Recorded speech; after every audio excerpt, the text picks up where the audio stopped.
partie 2, cette fois-ci avec tout ce qui est des définitions en rapport avec les tests de standardisation.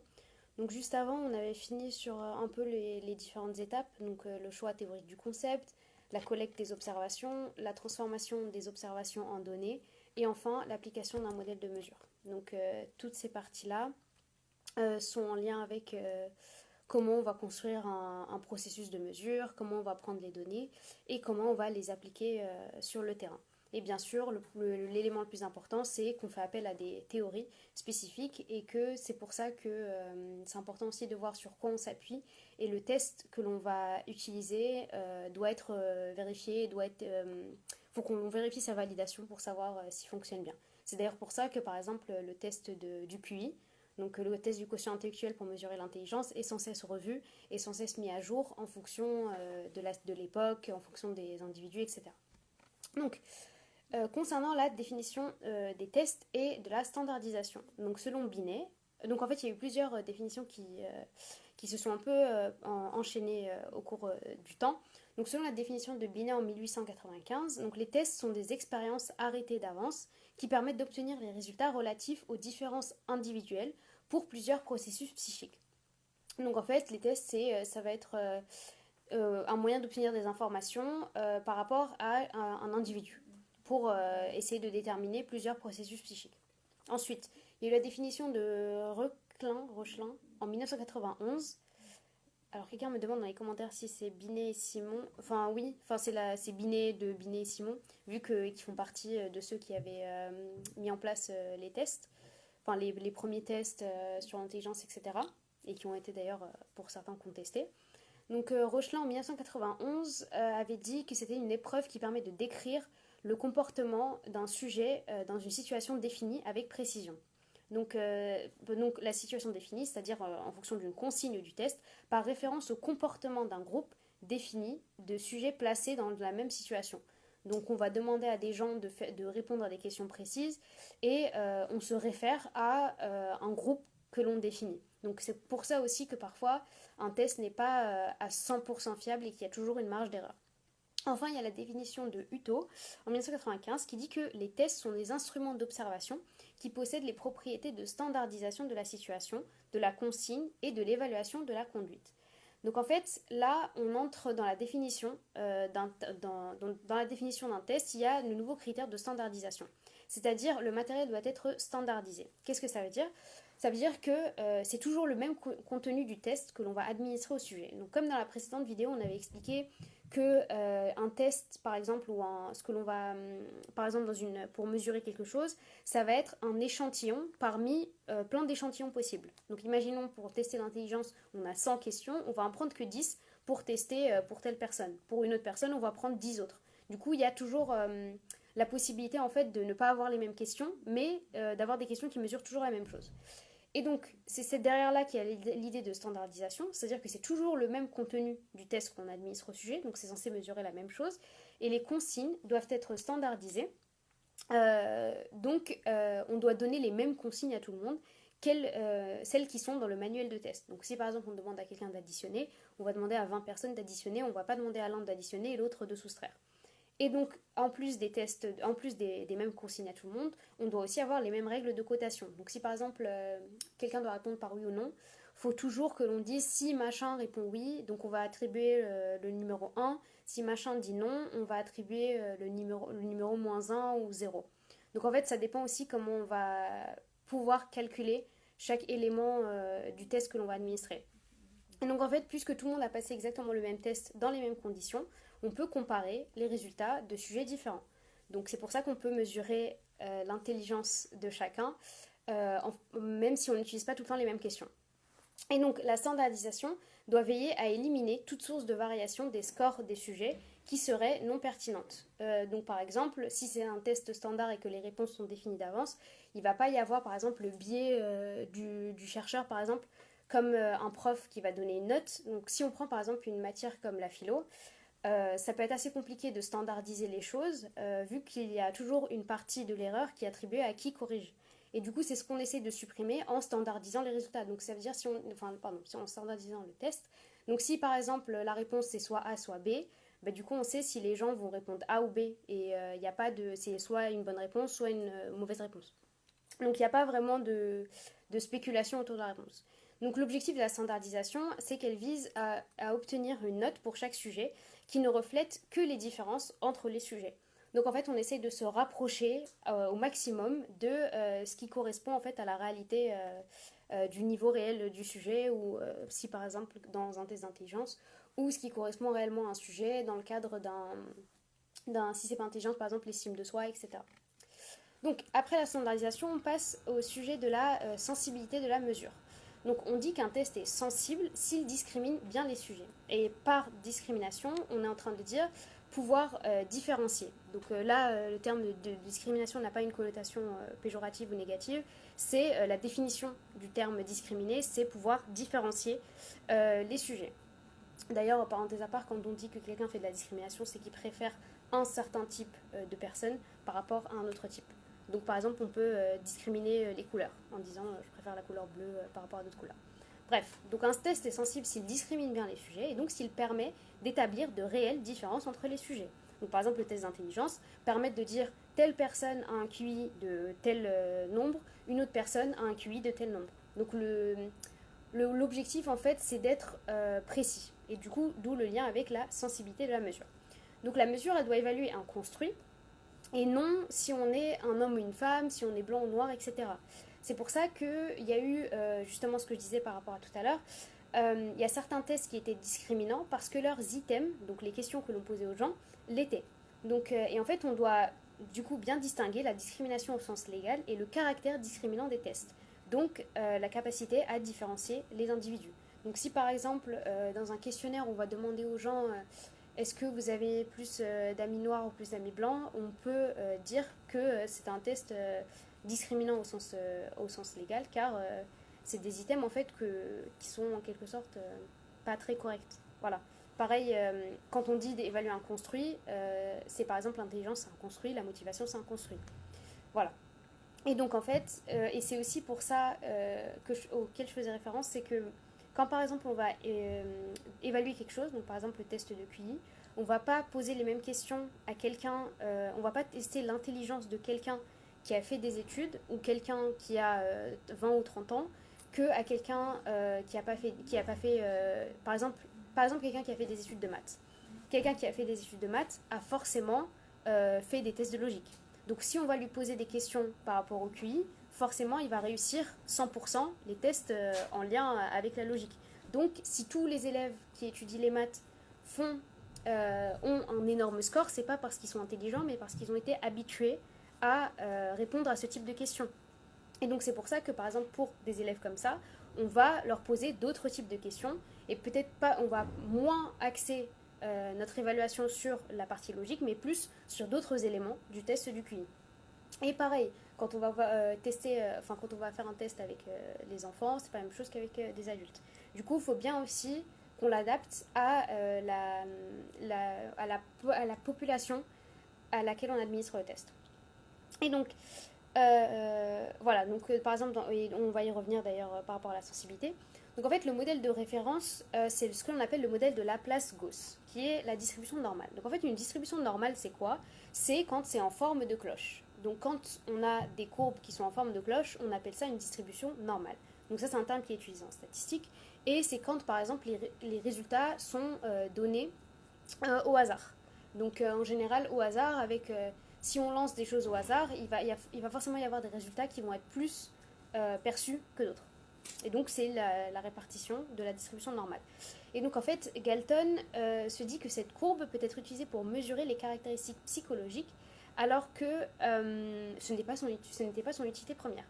Donc en fait, faut savoir que il faut savoir que la courbe de Gauss, elle est surtout utilisée en statistique. Donc, pour savoir quel pourcentage de réponses est le plus utilisé dans une grosse partie de la population, ou le nombre de réponses. Par exemple, si on tire, enfin, ça marche pas avec pile ou face parce que c'est que deux réponses, mais si on demande aux gens, par exemple, de deviner un nombre entre 1 et 10, il y a forcément un nombre qui va revenir plus que d'autres.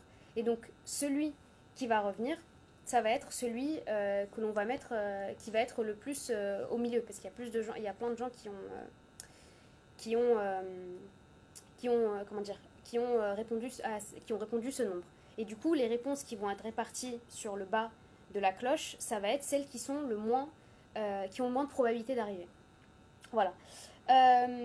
Donc, par exemple, non, mais c'est typique, par exemple, la probabilité qu'il pleut.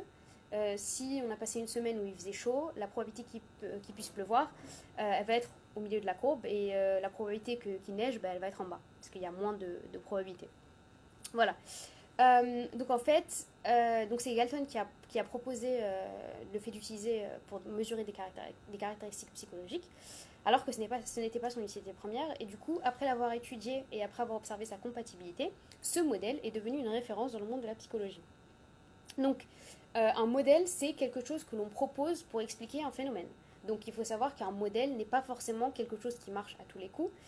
Et on doit aussi se poser la question, est-ce que la courbe gaussienne est vraiment un modèle de référence? Donc, cette courbe que je viens de citer, est-ce que c'est vraiment un modèle de référence? Est-ce que c'est ce qu'on prend parce que là, ça fonctionne, etc.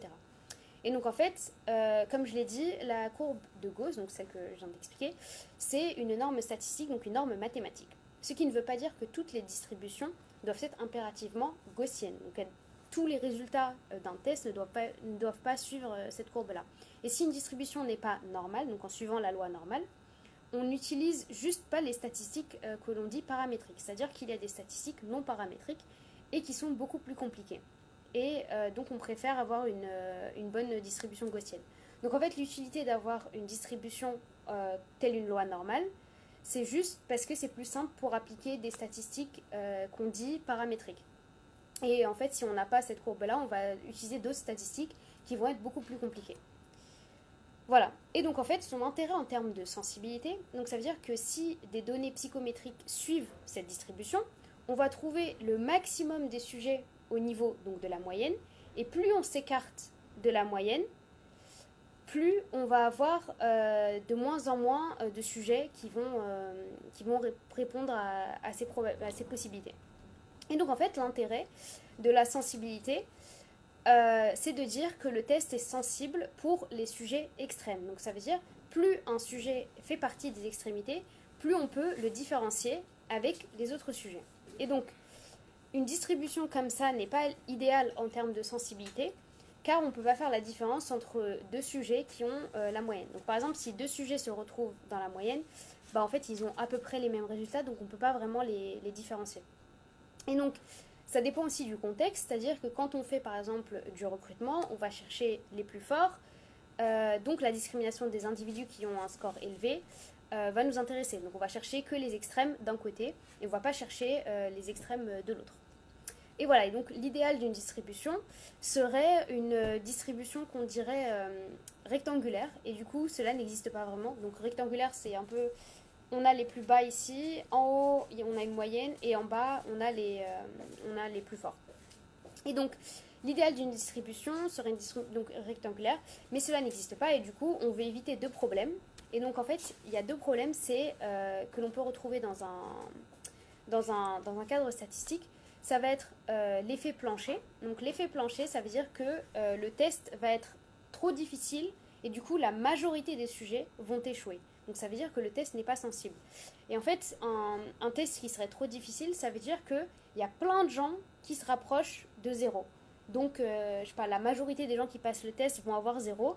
Et du coup, les sujets extrêmes, ils sont tout petits, mais ça veut dire que le test, en fait, il est tellement difficile qu'on ne peut pas différencier. C'est-à-dire que si un prof fait un contrôle et tout le monde a zéro, bah, en fait, il ne peut pas savoir si les gens ont vraiment maîtrisé le sujet ou non. Et donc ça, c'est ce que l'on appelle l'effet plancher. Donc on va dire que tout le monde atteint un effet plancher. Donc ça veut dire que tout le monde est en bas et du coup, ça descend. C'est-à-dire que les meilleurs sont au niveau du plancher. Et enfin, il y a le côté inverse. Donc quand c'est trop facile, donc ça s'appelle l'effet plafond. Ça veut dire que le test est tellement facile, la majorité des sujets réussit, ceux qui ne le rendent pas sensible. Donc en fait, l'objectif d'un test, c'est comme un examen, c'est de voir si les gens ont bien compris le sujet. Et évidemment, 100% des gens ne peuvent pas à 100% comprendre tout ce qui a été fait. Donc bon, à part si on a une classe où il n'y a que des gens qui sont parfaits, mais voilà, en général, tout le monde ne va pas suivre au même rythme, et tout le monde ne va pas assimiler les choses de la même manière. Et donc du coup, l'effet plancher, c'est quand c'est tellement difficile que du coup on ne peut pas savoir si les gens ont compris ou pas. Donc ça veut dire qu'on doit améliorer le niveau du test. Et l'effet plafond, c'est justement l'inverse, c'est que c'était tellement facile que tout le monde a réussi. Et donc pareil, on a les mêmes problèmes, on ne peut pas déterminer qui a bon et qui n'a pas bon. Euh, Ça, c'est pour, en gros, le problème ce que l'on peut avoir quand on va récolter des mesures ou quand on va faire un test. Et donc, du coup, l'idéal, en fait, c'est d'avoir une répartition où il y a une partie des gens qui ont réussi, une partie des gens qui ont moins bien réussi, une partie des gens qui n'ont pas réussi. Voilà. Et enfin, pour revenir une dernière fois sur la construction, le processus de construction d'un test, donc à savoir pourquoi est-ce qu'on va construire un test. Donc, il y a environ 10 étapes. Donc, c'est-à-dire que la première, ça va être identifier les raisons et les objectifs de l'utilisation du score du test. Donc, par exemple, qu'est-ce qu'on cherche à mesurer, qu'est-ce qu'on cherche à voir et à quoi ça va nous servir. La deuxième partie, c'est identifier les comportements qui représentent le construit ou la définition du domaine. Donc par exemple, l'étape 1, je dis j'ai envie de mesurer l'intelligence. Étape 2, je vais dire comment est-ce que je peux mesurer l'intelligence. C'est pour ça qu'on parle de construit, c'est quelque chose qu'on ne voit pas, mais comment on va essayer de mesurer quelque chose que l'on ne peut pas voir. 3, ça va être préparer un ensemble de spécifications pour le test. Donc on va déterminer la proportion d'items qui devront viser chaque type de comportement identifié. Donc par exemple, si je veux mesurer l'intelligence et que je sais que l'intelligence, ça va être un test de logique, un test de compréhension émotionnelle, je vais rajouter un test qui va parler d'autre chose. En fait, chaque élément que je vais mesurer, il doit avoir la proportion d'items qui lui correspond. Et donc, on va construire ensuite la quatrième étape, on va construire ce qu'on appelle le prototype du test, donc en fait un pool d'items initial. Donc en fait un certain nombre de questions que l'on va faire passer. Cinquième étape, c'est vérifier les items et éventuellement les réviser. Donc savoir quel item fonctionne, peut-être quel item n'est pas forcément correct pour mesurer par exemple l'intelligence. Sixième étape, tester les items sur un large échantillon de sujets représentatifs de la population visée par le test. Donc pour le cas d'un test d'intelligence, je vais essayer de poser par exemple le test d'intelligence à tous les étudiants de psychologie. C'est-à-dire que je vais sélectionner des questions qui vont correspondre à tous les étudiants de psychologie pour essayer de déterminer leur quotient intellectuel. Septième étape, c'est déterminer les propriétés statistiques du score d'item. Et donc, si nécessaire, éliminer les items qui ne satisfont pas aux critères statistiques préétablis. Donc, par exemple, dire que si telle personne a répondu oui à une question, je vais dire que oui correspond au numéro 1 et que non correspond au numéro 0 ou au numéro -1, etc. Enfin, huitième étape, c'est planifier et réaliser des études sur la fidélité et la validité pour ce que l'on appelle la version finale du test. Donc en fait, quand on va faire passer l'échantillon sur une large population, l'objectif c'est d'avoir en fait une population de référence. Donc si je le passe à tous les étudiants en psychologie, je vais avoir une référence sur quel est le quotient intellectuel des étudiants en psychologie. Donc ça veut dire que quand je vais vouloir, par exemple, l'objectif en fait, c'est que quand je vais vouloir le passer à un étudiant, imaginons il y a un étudiant qui arrive dans notre, qui arrive, imaginons je le passe à tous les L3. L'année d'après, j'ai envie de prendre un étudiant au hasard et de lui faire passer un test de quotient intellectuel. Je vais comparer son résultat à celui de la population de référence que j'ai déjà testé. Et en fait, je peux comparer et voir est-ce que, en refaisant le test à une autre population, est-ce que j'obtiens les mêmes résultats. Du coup, d'où l'idée de la huitième étape, planifier donc, et réaliser des études de la fidélité et de la validité pour savoir, pour finaliser en fait la dernière version du test. Enfin, la neuvième étape, c'est étalonner les notes du test. Donc dire telle note, si tu as obtenu 130, c'est que tu es au-dessus de la moyenne. Si tu as obtenu 120, c'est que tu es dans la moyenne. Si tu as obtenu 80, c'est que tu es en dessous de la moyenne, etc. Et enfin, dixième étape, rédiger les consignes par l'administration, la cotation et l'interprétation des scores du test. Donc en fait, c'est aussi pour ça que c'est des psychologues qui sont entraînés, qui vont rédiger, qui vont concevoir des tests, parce qu'ils vont faire appel à certaines ressources, notamment des ressources bibliographiques, des ressources par rapport aux recherches qui ont été menées, etc. Et la méthodologie doit être scientifique et doit respecter un certain nombre de critères. D'où l'idée en fait qu'ensuite ils vont rédiger en fait un peu un mode d'emploi et ce mode d'emploi ne pourra être lu que par justement des psychologues qui vont être entraînés, etc. Parce que du coup ils vont comprendre comment chaque étape se fait. Et du coup ce qui se passe souvent c'est que on va avoir des personnes qui ne sont pas forcément habilitées à faire passer des tests ou qui vont pas forcément les ressources. Quand je dis ressources, c'est par rapport au domaine d'études pour comprendre en fait la définition de chaque terme. Donc c'est pour ça que il y a certains tests comme par exemple le QI, le quotient intellectuel ou pour mesurer le quotient intellectuel ou pour d'autres mesures qui ne sont réservés qu'à des personnes qui ont une licence de psychologie et qui du coup ne sont vendues qu'à des psychologues. Voilà, c'est un peu comme si c'était un médicament. Donc en fait, si on revient vite fait sur le processus de construction d'un test, on va avoir identifié la raison et les objectifs des scores, identifier les comportements que représente le construit. Donc en fait, choisir ce qu'on a envie de calculer, enfin de mesurer. Ensuite, identifier quel comportement correspond à ce que l'on a envie de mesurer. Préparer un ensemble de questions et donc construire un peu un squelette, un prototype de questions que l'on a envie de faire passer. Ensuite, vérifier chaque question avant de vérifier chaque item et du coup avant de le réviser au cas où. Ensuite, tester les items sur un large échantillon de sujets qui est représentatif de la population. Et ensuite, déterminer les propriétés statistiques pour pouvoir mesurer par rapport à chaque item et chaque question qui est établie. Et enfin, planifier et réaliser des études de fidélité pour la version finale du test, et ce qu'on appelle ensuite faire l'étalonnage des notes, donc chaque note correspond à quoi, et enfin rédiger les consignes, des consignes par l'administration, la cotation et l'interprétation des scores du test.